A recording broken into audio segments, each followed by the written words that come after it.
You're watching Inside Durango TV Sports with Jordan Alexander, your source for information about sporting events in Southwest Colorado. Welcome to Inside Durango Sports. I'm Jordan Alexander, and here's what has happened this week in local sports action. Durango High School's District 9R's Athletic Director Roxanne Perrin announced her resignation this week after serving in the position for only a year. In a district news release, Perrin said she wanted to return to her home state of Arizona to be closer to her family. Perrin said she was particularly proud of the work that was accomplished to enhance the culture at Durango High School in a positive way. The district announced it would begin an extensive search to fill the vacancy by the start of the fiscal year. Information about the position will be posted on the district's website at durangoschools.org. The Fort Lewis College women's lacrosse team is 6-2 for the season after they defeated Albright College on Thursday the 20th of March and narrowly lost to Lindenwood University on Saturday the 22nd. The Albright Lions competed against Fort Lewis for the first time in the program's history and returned to Pennsylvania with their manes scruffy and their tails between their legs as the Skyhawks demonstrated their dominance in the 15-9 win in a match held at Walker Field in Grand Junction. Marissa DeCecco led the Skyhawks with 3 goals and 1 assist. The game stayed in the Skyhawks' favour throughout the 60 minutes with double Albright's 4 goals at the halfway mark. Ali Kvidra contributed 3 goals, followed closely by Ellie Carpenter and Kylie Smith with 2 scores each. A strong defence was key to keep a high-powered Albright at bay. The brick wall of Abby Kvidra retained 5 ground balls. Caitlin Duffy forced 4 turnovers and goalkeeper Alyssa Spencer made 7 saves. The game high score was made by the Division III colleges Giuliana Rosotti with 5 goals and 1 assist. In total, the Skyhawks made 29 shots, rescued 24 ground balls and forced 21 turnovers. The Fort Lewis ladies travelled back to Durango for Saturday's contest against Lindenwood University of Missouri. The Skyhawks' opponents are ranked 13th in Division II and handed Fort Lewis their second loss of the season.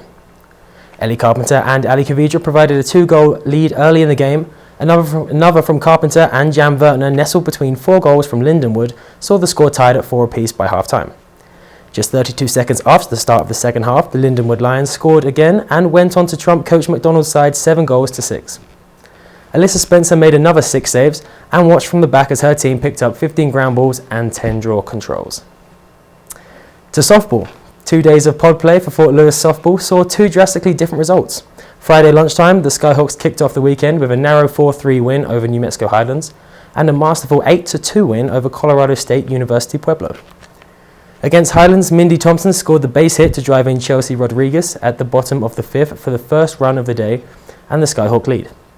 The Highlands Cowgirls responded with 2 runs in the top of the 6th, only to be put back in their place by Caitlin Bending, Missy Fundora and Rodriguez to give Fort Lewis a 4-2 lead.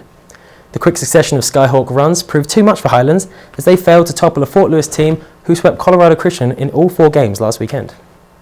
Olivia Goldberg earned the win after a single inning of relief work for Victoria Johnson. Kylie Reike pitched the final inning to earn her first save of the season. Final score 4-3 Skyhawks. In the second game against the home side Pueblo, Fort Lewis maintained a lead throughout the game. Thompson's 2-run hit in the 3rd and the same from Adriana Rostenhausler in the 6th sparked off a late flurry of scores for the Skyhawks. Destiny D. Herrera hit big with a home run to the left field, followed by Thompson's 3rd run of the game and 2 more insurance runs from Haley Bolyard.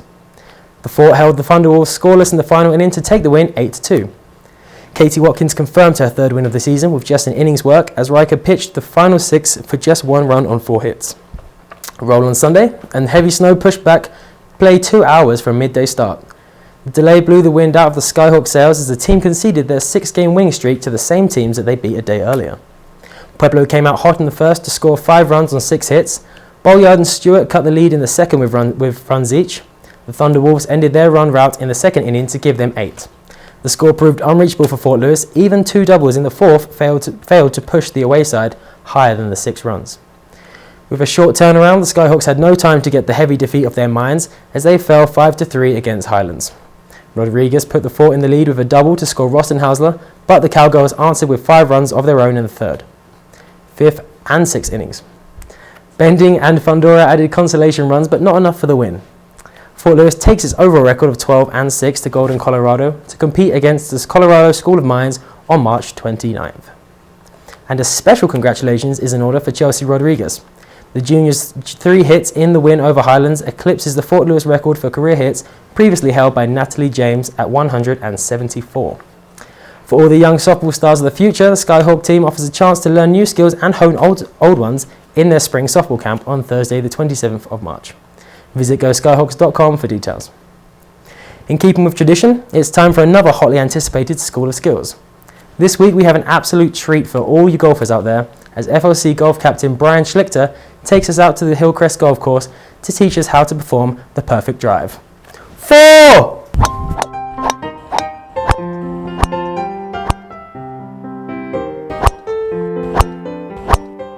My name is Brian Schlichter. I'm the team captain here at Fort Lewis College and the men's golf team. Today I'm going to show you how to hit a good drive.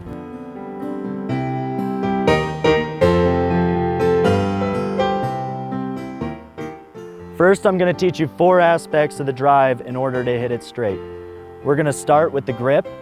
What we want to do with the grip is we want to place the club in the crease of our fingers where our fingers are meeting our hand. A good way to check this is we have a V on both hands where it's going to be pointing towards our right shoulder. So once I put my second hand here, I can check my grip knowing that this crease is facing my right shoulder and this crease is facing my right shoulder. That's a way to tell me that my grip's right. Secondly, we're going to look at ball position. With a driver, it's a lower lofted club, so what we're going to do is play it off the front of our stance. By doing that, it's going to help the ball take flight, and it's also going to meet the ball right where arm is stretched out the furthest. Third thing, on the take back, we're going to focus on taking the left arm back straight and not breaking it down. If it breaks down, it's hard to get back to the ball where we want it, and if it's straight, it will naturally come back to the ball. And the last thing we're going to focus on is keeping our chin up. When we keep our chin up, it allows our shoulders to rotate underneath, and we can get the biggest turn possible to create power. So once I implement all 4 of these things, I'm able to step up, check my grip, lift my chin, and make a good swing.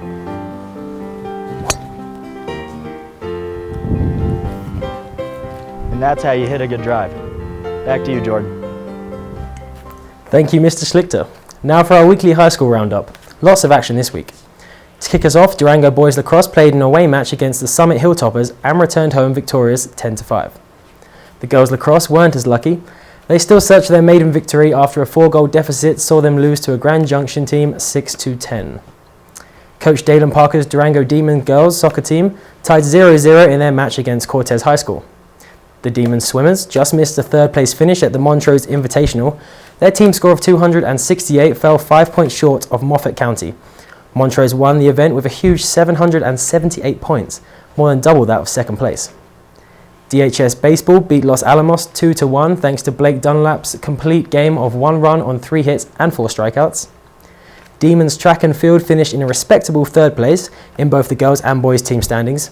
The boys scored 51 points while the girls scored 54 at the Aztec Icebreaker. Bo Ward's walk-off hit gave Ignacio Bobcats Baseball the win over Durango High's freshman team 8-7. The Bayfield Wolverines Baseball lost 4-3 in a tight contest against Farmington's junior varsity team, a team they beat 10-0 the week before.